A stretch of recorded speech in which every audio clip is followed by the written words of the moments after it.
После того, как этот корабль был оставлен посреди смертельной снежной вьюги в Арктике, он более 37 лет скитался по океанам всего мира.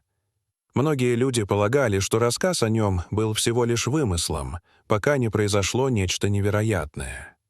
Буря ревела, как разъяренный хищник, с неукротимой яростью мчащийся из Арктики. Экипаж судна «Ницце» хватался за все, за что мог ухватиться, когда на палубе нарастал лед, а вокруг завывал морозный ветер.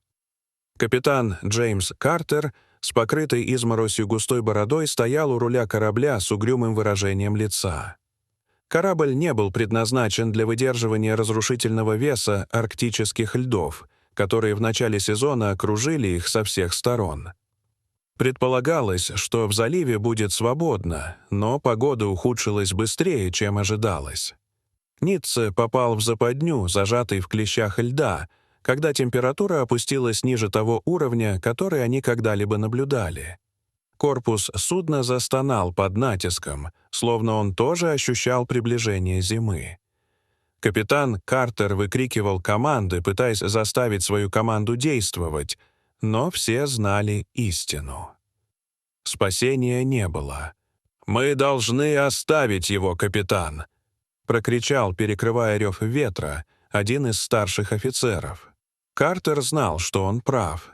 Не было смысла умирать вместе с кораблем. Неохотно кивнув, он отдал приказ. Ему больше всего на свете не хотелось бросать свой корабль, но у него не было иного выхода. Или так, или они утонут вместе с ним. Мужчины собрали припасы так быстро, как только смогли, и загрузили их на сани для похода в Кенай, штат Аляска, расположенный в полумиле оттуда. Городок был маленьким, но они могли продержаться там несколько дней, а может и недель, пока не растает лед. Они спустили Ницце обратно в море. По крайней мере, на это они надеялись. Экипаж, прижимаясь друг к другу, пробирался по снегу, а пронизывающий ветер обжигал лица. Для некоторых в этом не было ничего нового. Арктика всегда была жестокой. Для других это было первое знакомство с тем, насколько опасным может быть этот регион. Но мысли Картера были прикованы к его кораблю. Он командовал им почти 10 лет, перевозя грузы по коварным морям между Канадой и Шотландией. Он знал каждый дюйм его палубы, истертую древесину под своими ботинками, то, как она рассекала воду в безветренный день. Оставить его было все равно, что бросить старого друга. Они добрались до Кене, когда солнце начало садиться, заливая замерзший пейзаж жутковатым оранжевым сиянием. Местные жители приветствовали их, предлагая то небольшое тепло, которое у них имелось. В ту ночь Картер сидел у костра, надеясь, что лед скоро ослабит свою хватку. 3 дня спустя группа осмелилась вернуться к месту, где они оказались в ловушке, но когда они прибыли, то не обнаружили ничего, кроме разбитого льда, простиравшегося до горизонта. Ницце исчез. Но как? Картер всматривался в горизонт, перебирая в уме возможные варианты.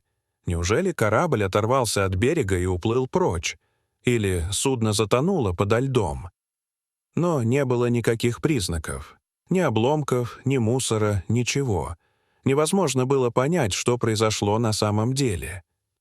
Экипаж стоял в ошеломленном молчании. Арктика — непредсказуемое место. Но это было что-то иное. У Картера внутри все сжалось от ужаса.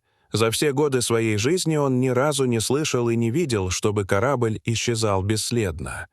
«Он где-то там», — пробормотал он скорее для себя, чем для кого-либо еще. Прошло несколько дней, прежде чем они получили известие из неожиданного источника от эскимоса, охотника на тюленей. Он принес с собой надежду, которую Картер считал невозможной. Он прибыл в маленький домик в Кенае с историей, которая показалась бы невероятной, если бы не была наполнена такой уверенностью. «Я видел ваш корабль», — сказал он на ломаном английском, его лицо обветрилось от непогоды. Он все еще плывет в 45 милях к западу. Картеру не нужно было больше ничего слышать. Собрав небольшую группу людей, они немедленно отправились на поиски Ницце. Они собирались найти его, даже если это будет последнее, что они сделают в своей жизни. Вскоре они заметили корабль, в точности, как описывал охотник, плывущий по течению. Это было настоящее чудо. Картер почувствовал облегчение, но, к сожалению, оно было недолгим. При ближайшем рассмотрении повреждения корабля оказались намного серьезнее, чем ожидалось. Корпус корабля треснул в нескольких местах, а часть палубы была покрыта толстым слоем льда. Судно уцелело, но с трудом. Картер понял, что это чудо, что оно все еще на плаву, учитывая повреждения. Он прошелся по палубе, оценивая ситуацию. Они были слишком далеко от помощи, а зима приближалась быстро, и времени оставалось не так уж много. «Мы возьмем все, что сможем, и уйдем», — наконец сказал Картер, и в его голосе слышалось смирение. Экипаж работал быстро, собирая то, что осталось от груза и припасов. Казалось неправильным оставлять Ницце, но другого выбора не было. Когда был выгружен последний ящик, Картер бросил последний взгляд на корабль, его силуэт четко выделялся на фоне ледяных просторов. Это был хороший корабль, но теперь он был во власти моря. Ему предстояло затонуть и вечно жить на дне Северного Ледовитого океана. По крайней мере, он так думал. Прошли месяцы. Картер вернулся в Шотландию с тяжелым сердцем из-за потери корабля. Компания «Залива» списала судно как потерянное, ставшее жертвой суровой арктической зимы. Жизнь продолжалась, как и его карьера капитана корабля, только теперь без его верного судна. Но у моря были другие планы. Сначала среди моряков, отправившихся в ледяные воды Арктики, ходили слухи о том, что корабль был замечен далеко от того места, где он должен был находиться. Корабль, который выглядел поврежденным, старым и неуместным. Люди утверждали, что на корабле не было экипажа, и он просто бесцельно дрейфовал в море. Сначала это было воспринято как не более чем матросская болтовня. Но сообщения продолжали поступать от рыбаков и проходящих судов со всех концов северных морей. Это был Ницце, предположительно все еще живой и невредимый. Ранней весной 1933 года, почти через год после того, как судно было брошено, китобойная команда заметила Ницце, дрейфовавшего примерно в 200 милях от того места, где Картер в последний раз его видел. Команда попыталась подняться на борт, но внезапный шторм вынудил их отступить. В течение следующих нескольких месяцев последовали новые наблюдения, каждое из которых было еще более странным, чем предыдущее. Конечно, для Картера это было шокирующим известием. Он покинул свой корабль, зная, что тот пойдет ко дну, а не продолжит плавание. К тому времени, как слухи достигли Картера, Ницце уже стал чем-то вроде легенды. Они назвали его кораблем-призраком, бесцельно плывущим по ледяным водам, появляющимся и исчезающим, когда ему заблагорассудится. Картер не хотел в это верить, но доказательства были неопровержимы. Нельзя просто игнорировать рассказы моряков, передаваемые из уст в уста, особенно о судах с привидениями. Компания «Залива» получила достаточно сообщений, чтобы провести расследование. На север была направлена спасательная команда, оснащенная всем необходимым для поиска пропавшего судна. Но когда они прибыли к месту, где в последний раз видели Ницце, они не обнаружили ничего, кроме открытой воды. Корабль снова исчез. Означало ли это, что он наконец-то затонул? Или же происходило что-то более таинственное? К 1935 году легенда о Ницце распространилась повсюду. Моряки со всего мира рассказывали истории о том, как видели корабль-призрак, всегда одинокий, всегда дрейфующий в недосягаемости. Некоторые утверждали, что он проклят, и что любого, кто попытается подняться на борт, ждет ужасная участь. Другие считали, что он был просто призраком, плодом жестокого воображения моря. Капитан Джек Палмер, опытный исследователь Арктики, не верил в привидения. Он всю свою жизнь бороздил опасные воды Севера, и старый корабль его не испугал. Поэтому, когда он услышал о Ницце, он поставил перед собой задачу найти его. После нескольких месяцев подготовки Палмер и его команда отправились на поиски неуловимого судна.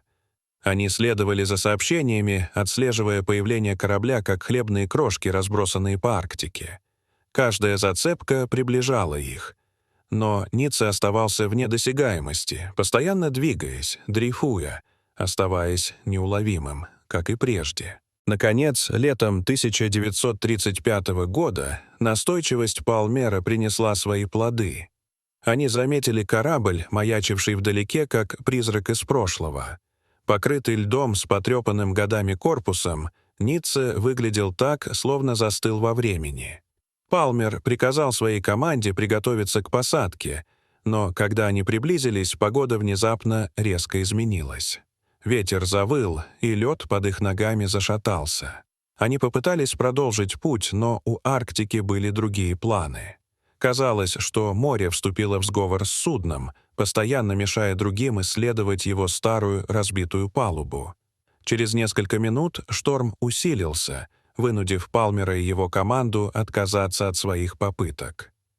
К тому времени, когда шторм утих, Ницце снова исчез.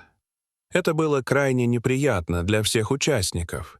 Палмер вернулся домой с пустыми руками, но легенда о Ницце росла. Теперь это было нечто большее, чем просто корабль. Это был призрак, фантом, бродивший по северным морям и отвергавший все попытки захватить его. И даже он теперь изо всех сил пытался отрицать этот факт, несмотря на свои прежние убеждения. Как еще он мог объяснить неуловимое поведение огромного корабля?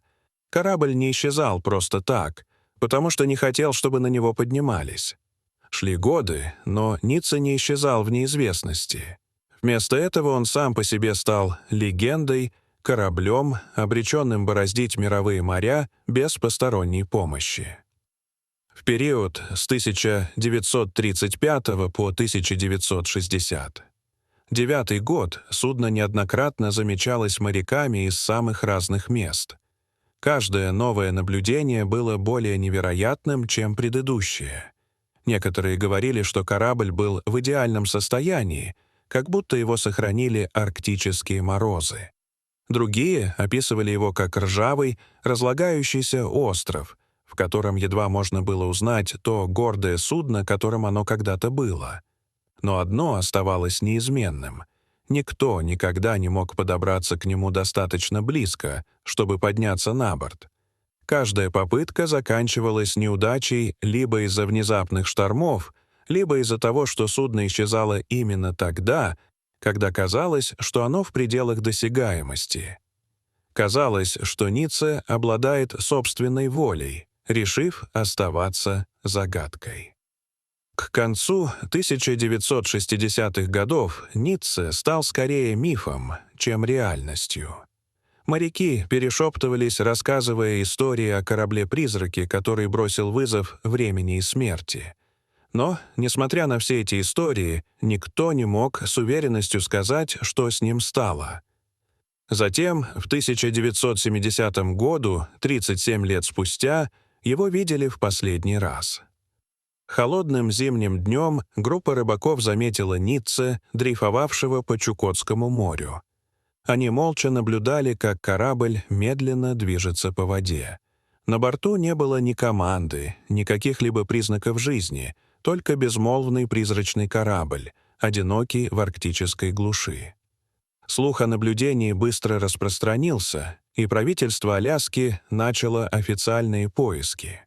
В течение нескольких недель они прочесывали регион в поисках любых следов Ницце, будь то плавающих или затонувших под волнами. Но, несмотря на все их усилия, они ничего не нашли. Ницце снова исчез, на этот раз навсегда. В течение многих лет люди говорили о легенде, связанной с кораблем, и это, естественно, привело к тому, что легенда продолжала жить, но никто никогда не ожидал увидеть ее снова. В 2007 году, спустя более 70 лет после того, как Ницца был брошен, новая экспедиция отправилась в путь, чтобы выяснить правду о корабле-призраке. Вооруженная современными технологиями команда прочесала Чукотское море в поисках любых следов пропавшего судна. Они использовали гидролокаторы, спутниковые снимки и даже беспилотники для сканирования ледяных вод, надеясь найти место последнего упокоения Ниццы. В течение нескольких недель они ничего не находили. Море, казалось, намерено было хранить свои тайны. Затем, в последний день экспедиции, они уловили сигнал. Он был слабым, едва различимым, но он был металлический предмет, погребенный глубоко подо льдом. Неужели это Ницца? Неужели он, наконец, обрел покой? Команда спустила на воду дистанционно управляемый подводный аппарат, камера которого транслировала на корабль видеозапись в режиме реального времени. Когда аппарат опустился, стали видны очертания корпуса корабля. Съемочная группа затаила дыхание, когда камера показала больше деталей: ржавую сталь, разбитые окна и узнаваемую эмблему компании залива. Они сделали это. Спустя столько времени они нашли неуловимого Ницце. Но когда камера скользнула по палубе, их внимание привлекло нечто странное, чего там не должно было быть. На носу корабля стояла фигура, вмерзшая в лед. Это был мужчина, одетый в потрепанную форму капитана. Его тело, сохранившееся на морозе, было видно любому наблюдателю. Судя по тому, что они могли видеть, многие предположили, что этот человек действительно был любимым капитаном корабля Джеймсом Картером. Капитан, покинувший корабль много лет назад, вернулся. Его тело застыло во времени, и он стоял на страже корабля, который когда-то называл домом. Как он там оказался, никто не мог сказать, но одно было ясно наверняка. Ницце, корабль-призрак, который бороздил моря мира почти 4 десятилетия, наконец-то обрел покой. Дорогие зрители, а вы верите в историю о таком корабле-призраке? Расскажите, пожалуйста, в комментариях. А если вам понравилось это видео, то ставьте лайк и подписывайтесь на наш канал. До свидания.